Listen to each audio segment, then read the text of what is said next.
Hi, I'm Jeff Howland, and this is going to be a video series that I'm calling Programming Layers of Abstractions, to give kind of an idea.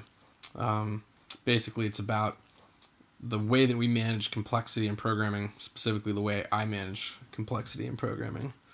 I'm going to do the first demonstration with a kind of old-style video game, and we're going to start off with this.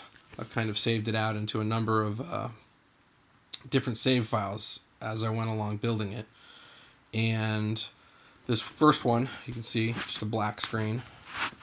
It's got a window, but I have to click on the button to close. And here's the source code. So this is written in Python, and I use the Pygame library.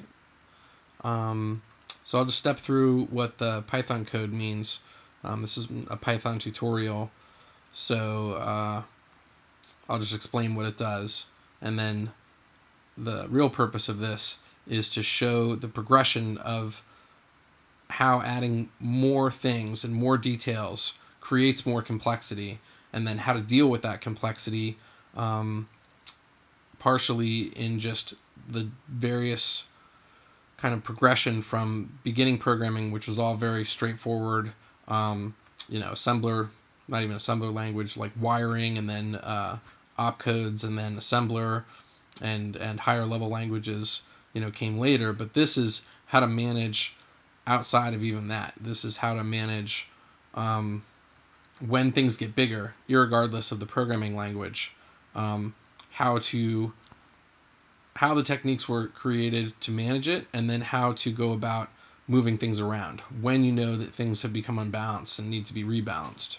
So anyway, just go through the code here.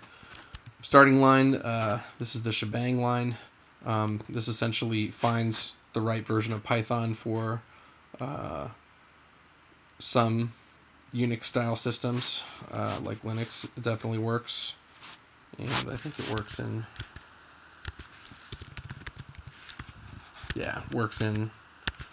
OS X as well. This just tells it how to run so that you can just run it directly. This, although in my case, I actually need to run it because Pygame is installed in a different version than the base one. So this imports the Pygame module, which is what I use to do drawing, and will eventually do sound, so drawing to the screen and handling keyboard inputs. It's written on top of the SDL library. So, and I'm also importing sys, which is normal for a program that, or a script that is the script that starts the execution, which we'll get into later. I've set a sprite size, so 85 pixels by 112 pixels divided by 2. So I'm showing that there's kind of a little reworking of the images going on here, or at least what I consider to be the base size that I then divide by 2. Here I'm initializing Pygame, which will start up the SDL library so that you can draw things and read an input and that kind of stuff. Here I'm setting up a size tuple, which is 640 by 480. So for my, it's not a very big window, but the idea here is this is a kind of retro game. So it has very low density art, and this is obviously X and Y, X, Y. Then I set up the screen, which you call Pygame, and then the display module, and then the set mode function in that module, pass in the size, which is this tuple, and it returns the screen, which is a Pygame object. Next line, I set the caption. So this game I'm calling Get Off My Head, which you'll find out why once I show what the gameplay is like. And then in this line, I could turn off the mouse so it's not visible anymore. So set visible 0 means that Pygame sets the mouse to not be visible, so you don't see it when I move around. Because I need to kill it by clicking in the corner button right now, though, I turn this off. So this was code that wasn't necessary, just like this sys line, but it got written in here just because It's what I think about when I first start up these kind of projects. So here I'm creating a background, which is essentially like an image buffer. It's where the image will get drawn to, and that's created with the Pygame library and a method or a function called surface. And then that takes the screen size, which we use the screen object, which was returned by the Pygame display set mode size, and then we pass in the size tuple. So that creates the background object. Then we convert the background object, which flips it from whatever Pygame decided to create it as into what the operating system is currently running. And then finally we fill it with black, which is 0, 0, 0. Red, green, blue, all zeros. That makes it black. Then we go into a while true, which means it's going to run forever, since true will always evaluate to true in the while statement, so it never quits. Then we handle any events. So for event in Pygame event get, so it basically pumps all the messages that are stored in the Pygame event queue. Then we check the type, and if it's pygame.quit, which is their enumeration for that value of event type, then we're going to call sysexit. Oh, we use sys after all, so this actually was required to get this in there. Finally, I don't know why this is. Whatever. Finally, we come down here. This is still in this while true. So here we pumped all the messages out, and then here we have the background render, which fills the background with, again, black. So basically that means every time we loop over this this block right here, this while true block, that we're going to fill the background with black color, just like we did up here when we first created it. Then we're going to render to the screen. So the screen was created again by Python up here. This is where we created the screen, and so we created the background here, which is a surface, which we then made black. And then now we're going to actually draw the background to the screen, and we draw it directly into the upper left-hand corner, which is what this means, 0x, 0y, from the upper left-hand corner. Finally, we're going to call Pygame display flip. And the way that Pygame SDL is set up and Pygame wraps SDL is that when you draw to the screen, there's a back buffer and a front buffer. And when you call flip, it flips them. This is an old concept, and SDL wraps that concept, and Pygame makes it available with this Pygame display flip function. So that's what this program does, and again, all it does is draw a black screen, makes it in a window called Get Off My Head. The mouse is visible, and if I click over here, the quit message will get caught. And so this is essentially the beginning of the project. It's the simplest thing that you can have, and have all of the components set up. We have our imports, we have some global variable value right here, we initialize the Pygame system, we create a background after we got the screen, we have our main game loop, which we loop over forever until we receive a quit, and then we call system exit. Otherwise, we just fill it with black, draw it to the screen, flip the display so that it's active, and that's it. So that's Get Off My Head 0, 0, 0, 0, the first version. So now let's take a look at the second version. The second version looks like this. So I've obviously appropriated some art, and I'm drawing it to the screen. And so obviously it's a lot more interesting now since it's got something there, but it's still not very complicated. So we'll go take a look at this. And what we're going to do is we're going to compare the difference, and you can see here I have the first 20 things saved out. So we're going to compare 0, 0, 0, I guess 21, 0, 0, 0 with 0, 0, 1. Here we go. It's the same. Import some stuff, set this variable, initialize everything. Mouse is still visible.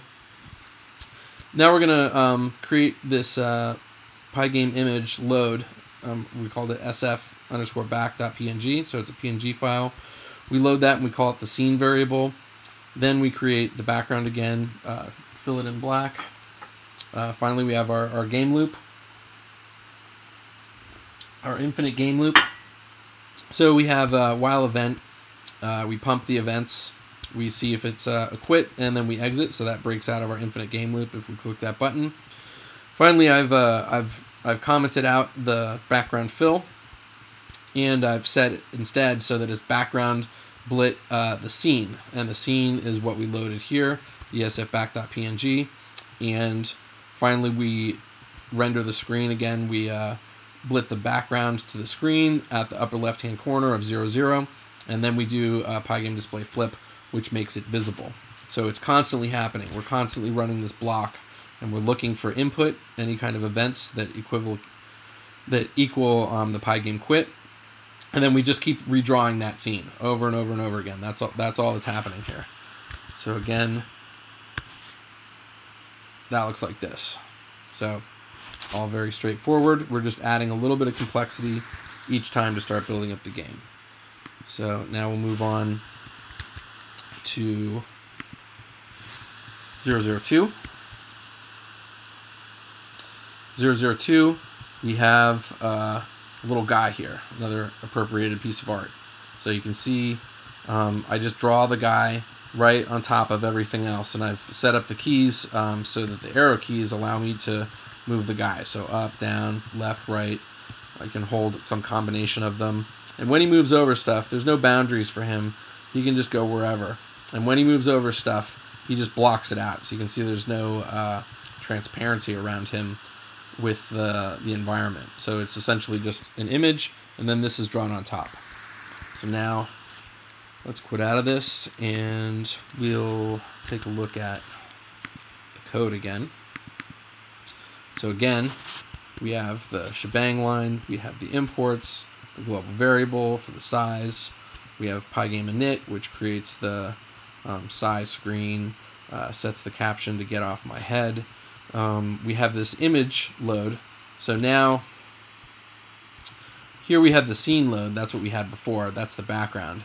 And now I've added this new piece here, which says pygame image load, and then it has these sprites, sf_sprites.png, which is another PNG file. And that file looks like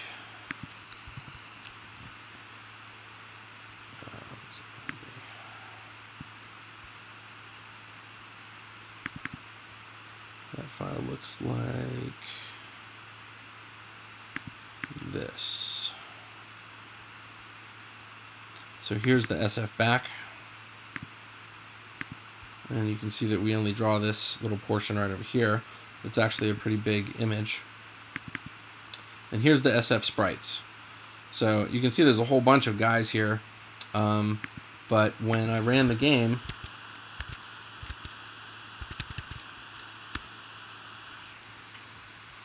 there's only one. So obviously I'm stripping out the other characters.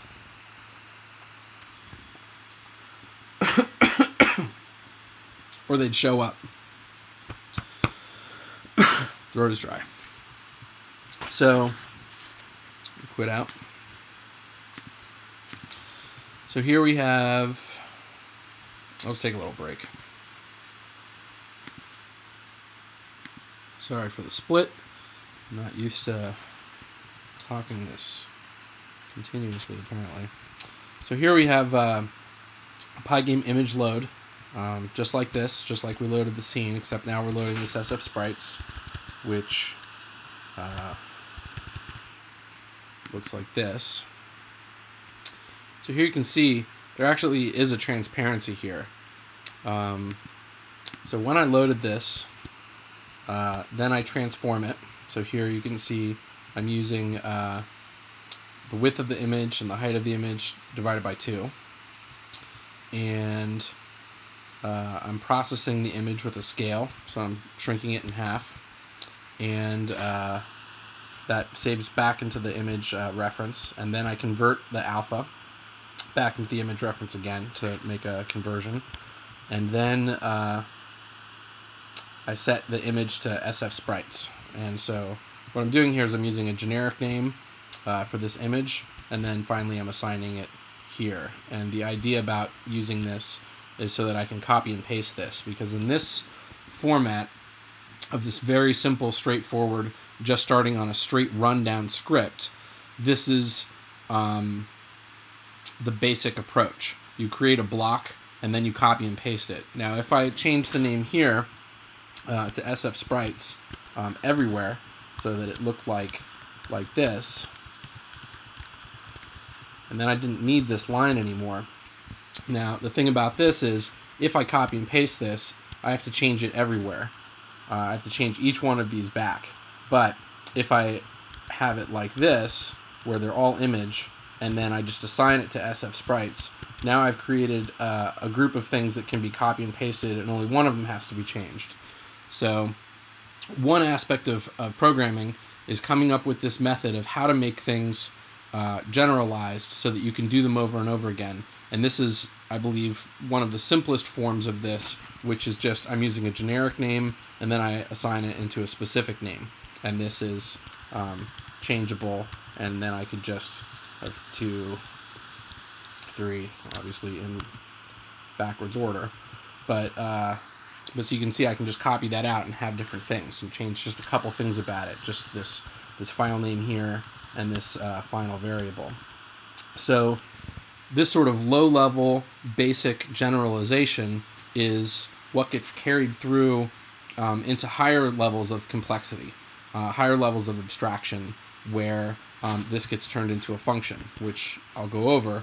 But the idea of this project being split up this way is I'm going to do the simplest thing possible when I start off. That's why starting with nothing, and then I'm adding it in the simplest way possible. So not in the way that's recommended, and not in the way that you do it when you're using all your techniques, but basically reducing this down to its most primitive, and then I'm going to use that primitive method, like this primitive method, and copy and pasting until I get to the point where it's so painful to use that I have to use the next level of technology, and I'm just going to step through it. So that's the purpose of this breakout and adding things in, is to demonstrate that. So again, we have this new sprite, we convert it to alpha, we got it, we load our scene. Now I've called a guy 0. Again, I'm using a very primitive method of picking a name that can scale, right? This guy 0, then I can have a guy 1, then I can have a guy 2. That's ultimately not what I'm going to want to do, but starting from the very basic primitives of programming, this is a way that I can create a scalable system, just like this is a way I can create a copy and pastable system. So here I can have many guys, and they're differentiated because I know it's a guy, and I know their value is 0, and that can be incremented. And I have an idea that I could just change this and use this format of guy or girl or animal or anything, and then have some number after it. So again, splitting everything down into its most primitive, this is what we get. So here's what I do, is I create this surface sprite, and then I run convert alpha again, just like I did with this image. And then I draw the SF Sprites into this guy 0. I start from position 0, 0, which is the upper left-hand corner. So that would be here, the upper left-hand corner, like that. And then I go, again, from the upper left-hand corner. So this is, I'm drawing to that. And I go from the upper left-hand corner to sprite size 0, sprite size 1. So finally we get to this thing that I defined way back here but wasn't using. And now we see that sprite size is 85 divided by 2. Why is it divided by 2? Because I'm dividing by 2 here. So I'm keeping everything consistent by dividing 2 here and dividing 2 here. Now again, this is very primitive, and that's the purpose. Start off with the most primitive and build up. So you can see this copying, you know, I have to, if I wanted to change this to 3, I'd have to change it to 3 here, I'd have to change it to 3 here, I'd have to change it to 3 here and here. That's 4 changes that I'd have to make. So this shows you that when you put in stuff that's referenced individually in each place, then the more times that shows up throughout the code as a pattern, the more places you'll have to change. And so we start to see one effect immediately of scaling, and they call this hard coding, but really putting in something that should be all related here, but is in fact individual pieces of information. So finally we get this little snippet, which is this guy right here, which is why we saw him walking around and not the rest of them. Then we create the background, fill it with black, and we create this guy 0. Again, I'm using this naming convention of type of character actor and number of that character actor. And here I'm creating it with an underscore POS. So now I've associated more data with this format. So is this the way that it's commonly done and it's recommended to do? No, but this is a very primitive way of attaching this information to this information, because visually I can pick this out very easy. And then here we have the X and the Y position of this character. Finally, we get down to the loop. I've moved some things around. So now in front of the event queue pump, we have this background blit, and that's going to draw guy 0 at his position into the background. So that should put him in the upper left-hand corner, because this is 0, 0, and that means that's where that goes. Then we do the event pump, looking for quit. And finally, I do a mapping here. Pygame key get pressed tells me which keys are currently pressed, and it's a dictionary or associative array or a hash, depending on, or a map, depending on what language you're coming from. So here we have if the keys Pygame keyboard left is true, then the guy's position minus equals 2, and this is position 0, which is the X position, which means he moves to the left. So K left, keyboard left, means minus 2 to X, which means move to the left. So it's up here, he would move that way. Independently, since this is an if and this is an if and this is an if, these are all independent of each other. If the right key is held down, then move him to the right in the X coordinate, so he moves that way. If the K up is down, he moves on the Y, which is the one array here. 0 is X, 1 is Y. We move minus 2, which moves him up. And if it's keyboard down, then we move the guy 0 pos 1, which is Y, plus 2, which moves him down. So this, you can see I use the arrow keys. The little guy should move around from that first corner position. Now, just the additions here. Initially, we just did the background. Then we did the blit of the scene. Finally, we blit the scene, and we draw the guy too. So here you can see I've got duplication. I draw him here, and then I draw the scene. And notice I don't need to do the fill anymore, because the scene fills in the whole. The scene fills in the whole background. And you can see I'm always drawing it at the top right corner. Sorry, top left corner. And the background blit draws the guy. So duplicate code here. And then finally draw to the screen and flip. So again, this looks like this. He starts in the top corner, top left corner. The background is drawn from the top left corner, so there's a lot more of it over here that we can't see. And if I use the keyboard arrow keys, I can move him around, and then you can see that he is just one of this and not a complete set of this whole image that I loaded, since I cut that out. So that's Get Off My Head 002. So now we'll move on to Get Off My Head 003, and you can see I've switched it so that now the Ken character here is who I'm controlling. So I have 2 actors, and the Ryu character is just in seek mode. He just follows. So if the Ken character is to the right, he goes to the right. If the Ken character is below, he goes to the below, left, up, and any combination in between. So it's just a basic follow. And notice they both run through all the terrain. So no collision detection. So we'll quit out of this, and we'll go back to the code. So here we have the shebang, the imports, the global variable that sets the size.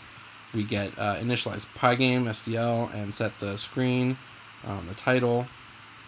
Here we load the sprites, we load the scene, we create the surface for the guy, and we draw the guy, guy 0. And here you can see guy 1. So now I'm already starting to scale with this type of actor and number of that actor. So here's another type of that actor, same type, and an incremented number 1 over 0. And I do the same thing here, but you can see instead of starting from the 0 position here and just taking one sprite size, I start from the offset of that image.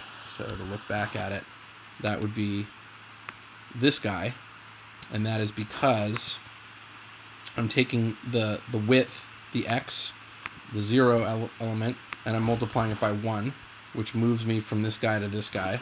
And then I'm taking the y, which is the sprite size 1, the 1th number, and index array of this this list sequence or tuple, and I'm multiplying it by 0, so it doesn't move down to this guy, because if it was 1 and 1, this would be the guy. There you go. So, and then again, this is width and height, so this remains the same, just like it was up here, because this is starting position X, starting position Y, width and height, and so this remains the same. And now again, I have something that I can copy and paste. So I could change this here, and then change this to 2, and this to 4, and this gives me an X and a Y position in this matrix of these rows and columns of all of these different actors. So thanks again for the people who made this art that I appropriated. I was going to try to switch it out, but I didn't have time, and I think this is worth recording. So, so now I've got this new method of being able to copy and paste this as I create these characters' surfaces, which are done here. The guy 1 surface, guy 0 surface. Here we get the background again, fill it black. Here we set guy 0 position to be 1, or 0, 0, which is upper left corner. We set guy 1 position to be at the top, or sorry, in X0, Y100, so all the way over to the left, but down 100 pixels, so they're not quite sitting on top of each other at the start. Here is the game loop. So we have the while true loop is starting to get a little bigger. Background blit guy 0, guy 1 in their proper positions. Then I do this is the seek. So if guy 0 position is X, the 0 index is less than guy 1 position, then I do guy 0 position X plus equals 1. So guy 0 moves closer to guy 1 by 1 pixel every time the screen redraws, since that's what this game loop is it redraws the screen. So this does the seek, so the guy 0 moves towards him in the X position, moves towards him in the Y position, and that provides this following action. And then we do the event pump for the quit. We do the key associative array dictionary map hash thing, keys, and then we check the keyboard and move the guy 1 position around, which is this. Move him around. Then down here we draw the scene, we draw guy 0, we draw guy 1, so that means guy 1 will be drawn on top of guy 0. So there it is, my Ken over his for you, because it's drawn in order. So, and then finally we draw the background of the screen and flip the dual displays over. So this shows the next piece of complexity. Now we have 2 of these guys. And so you can see I've spread it out here. It only uses maybe a third of the screen space, the vertical screen space, which I consider to be very important in programming, because that is what you can capture in one view without having to scroll or think about different places. You can look at everything on one page. So vertical space in programming, to me, is very important. It needs to be used in a way that helps you instead of hinders you. So here I have these 3 lines to give me the first guy's surface, and I have 3 lines to give me the next guy's surface. So for every guy, I'll need 3 lines of this code, and I'll need 1 of this little space there. So it'll start to get full screen at about 1, 2, 3, 4, 5, 6, 7, 8, 9 of these guys. So 9 of these guys, that's where it'll start to fill up. So this tells me how many of this pattern I can do and still look at it all at once and be able to work on each one of those. So try to think about these, the differences as they get introduced of this very, very primitive method, which is not a recommended method, through other methods, through recommended methods. So next up we'll do Get Off My Head 4. So now we see, well, it looks about the same, but did something just happen? It looks like now I can move anywhere, but the Ryu character can't. So the Ryu character has some primitive collision detection. See there, he's stuck on that bit of pixel. Here he's going to try to come up, and he gets stuck. So this is not gravity based, and we can still overlap. I can go anywhere, but that character is stopped by some of the pixels, and some of the pixels he seems to move through. So we'll find out why that is in a second, but you can see sometimes he moves through it, and sometimes he's stopped by it. So if you see right now, he's stopped. So I'll get into the details of that shortly.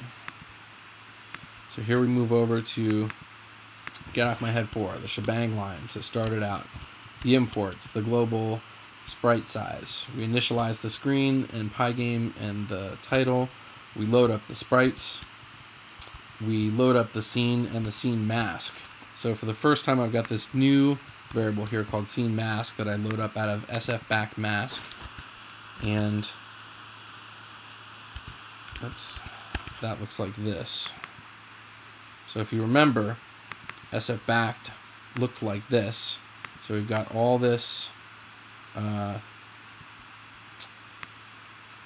little runway and cannons and a platform. And then here I've created another one that overlays this one.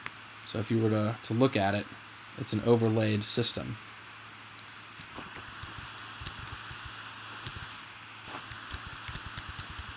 So I've overlaid it.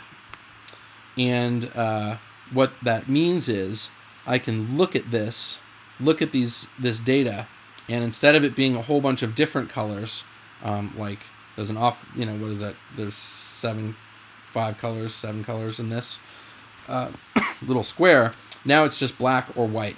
So when I test it, I can test against this to see if the character would walk into it. So you can see when I'm making this character move, he can't get into some of these things because when I test there with the mask, it's white and he can't move in. And this way I've simplified the test to not have to worry about blue or any other gray or any other color that's in this image. So here's the code. This was number 4. So we have the shebang, the imports, the global. We do the screen and Pygame. We load up the SF sprites, which are the characters. We load up the scene and the scene masks. We create the guy 0 surface. We create the guy 1 surface. We generate the background and the positions. And this all executes straight down. So it comes from the top down to the bottom because that's how it's seen when we run the program. So when we run this, Python 2.7, in my backups directory, the get off my head 04. We just run it, and then all of this code here just executes straight down. We just do all this stuff from top to bottom, like that. So now I've got this function here, and again, I'm being very simplistic with this, not because this is beginning material, but because I'm starting from the most primitive that I can start with. So we have a function which is defined here, and this is the function name. This is the Python format. And then here we have some arguments, which are the position arguments, move arguments, bounding box size, scene image, scene obstacle color, which I've set to white, 255 red, 255 blue, 255 green, in a tuple that's assigned to this optional argument. And here you see I've got the string here, which is the Python format for documentation on this on this function. So I'd say that it returns a new position, move, pause, move position, collide with scene. So that's what I've done, is kind of concatenate all these ideas. Move the position, collide with the scene. So we're going to collide with this scene, but using this simplistic method. And we're going to, when we try to move the position, we'll do a test. So it says returns a new position, x, y, from a given position, which is this, moved by delta x, delta y, which is the move variable here, with respect to colliding against non-movable areas, which is this white area here. And here I say non-000, which is black, colors. So black is movable, white is not, and neither is this purple because it's not black. The arguments are a list, x, y, for the position of where this position currently is, where it currently is. Move will be how far it will move, so it's essentially the acceleration and the direction. And bounding box size is the width and height. Scene image is the surface image that we're going to test against, which is going to be this. And the scene obstacle color is the white, which is, here we can see all the white. So we come back in, and this is going to return a list of a new x and a new y, which essentially tells you where the position currently is when it tried to move there with respect to where this data is. So this is what this function does. So again, we're moving out of just having things run straight down, and this is a major innovation. So I don't know the exact year that functions were created, but versus just running straight down like this, functions allow a kind of repetition which is much better than this kind of repetition. You know, it's much better than, you know, being able to copy and paste things here and then change the value names like so. It's like, because functions allow you to just call the function once and you don't need these lines anymore. You just have function like that, and this assigns into this, you know, and this is not just any function, it's a specific function. And so it's a big deal that this changed. And so here's this function that we've defined. We know what it does by the description. Hopefully I described that well enough. I've set this has collision equals false, which means it is not currently collided on anything. We're just keeping track of that as we go. The target position is going to be the current position's x and the move of the x, so that should be updated position with delta, with the current position's y, and the move of the y will be our target position. We're going to check just 4 corners. So we're only going to check the corners of the actor that we're using. So corner top left, corner top right, bottom left, bottom right. And here I use the x and y plus bounding box size, which is how big the thing is that's being tested. So position would be top, upper, left, and then the bounding box would determine how big the size of the image is that we're essentially trying to move and collide. Here we have the bottom right. And then we're going to figure out the values of the corner, and this is doing a conversion from the corner that we just set, where all the corners are on the image, to the screen. So we use scene image get at, and then we use the get corner, and this is the pixel value for the scene top left. So when we draw this character, this top left is right here, and the top right is here, bottom right is here, bottom left is here, and we're going to have one pixel test here and one pixel test here and here against this background image, looking for white or looking for black. So that's what this is going to give us, and this is going to be the RGB values of each of these pixels here, each of these pixels. So now we're going to test for collision. So we're going to look if the scene top left is the scene obstacle color, which we set to be white. So that means white right here. Then there's going to be a has collision is true if the top left is the obstacle color, or the top right is the obstacle color, or the bottom left is the obstacle color, or the bottom right is the obstacle color. Each of these just set has collision to be true. Then we say if we had a collision, the final position equals the original position. So don't go anywhere. So we're not taking into any kind of account here that we could partially move towards that object before we hit it. We just said, you're going to hit the object, don't even try to move at all, you're stuck. And in fact, the characters can get stuck out of this kind of a simple test. And here you can see I had some debug statements where I was printing this out so I could test it when I looked around and see what the results are. I looked at the corner top left, which is the position, and I looked at the scene top left, which is the pixel color, so I could see that while I move around. And if you want to see what that looks like,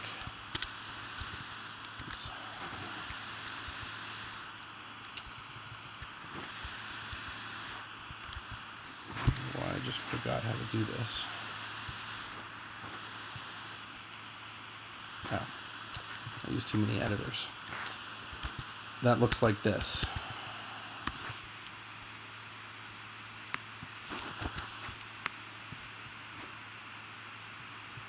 So here you can see when it's not colliding, nothing gets printed. But when it does collide, we start to see here's the bottom right and the bottom left are white. And that means that this character right here is touching right here. This is what they're touching, that white. And if we move the character over here, now we can see that it's the left, the top left, and the bottom left are the ones that are touching, which means that it's here. This is where he's finding it. So we're doing this 4 points, which means if I move just right, the 4 points will pass right through, like that, right through an object, because it's measuring the 4 points. It's not measuring every step along the pixels for this. So I can get him, he can get stuck on it. It looks kind of proper, except for the gravity thing. Or I can do it in such a way where he moves right through it because the 4 pixels aren't being tested. But notice when I do this, he can't move that way. Now he's stuck. Now he's stuck. So that's what this algorithm does.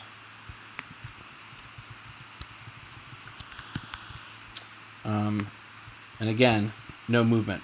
Otherwise, we set the final position to be the target position.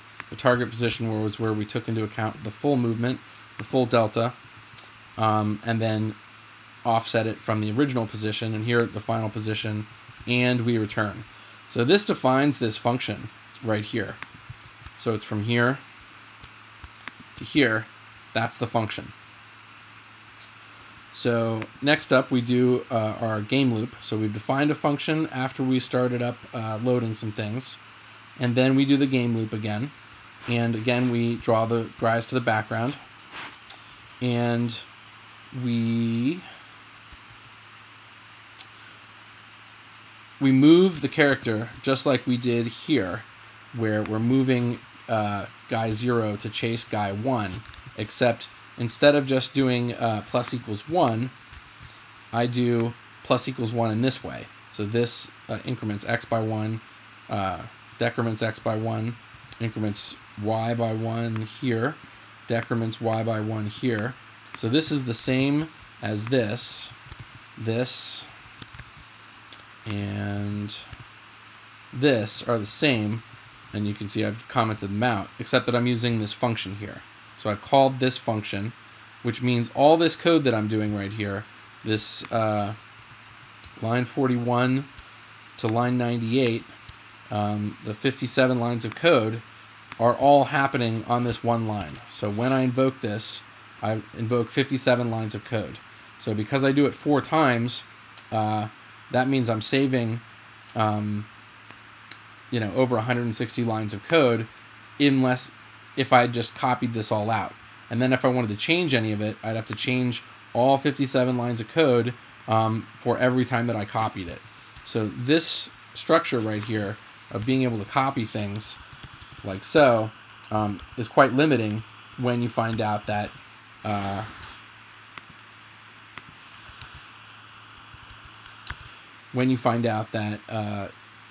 you have to change it multiple times.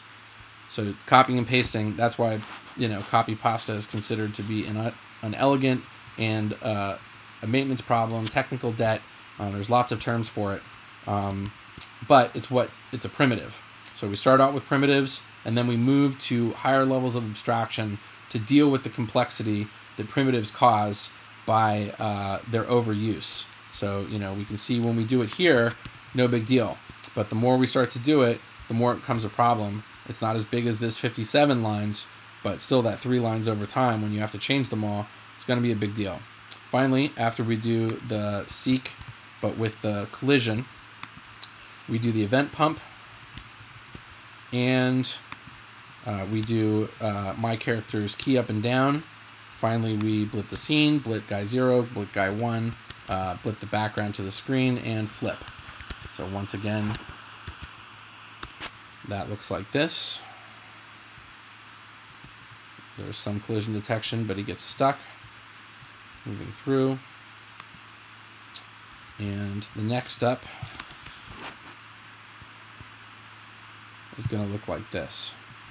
And now both characters can get stuck on the elements. So the AI character, the Ryu character, and the Ken character, which is the red, can both get stuck. So now you can see the complexity of the program is just going up kind of one small amount at a time, and that's the purpose of this breakdown.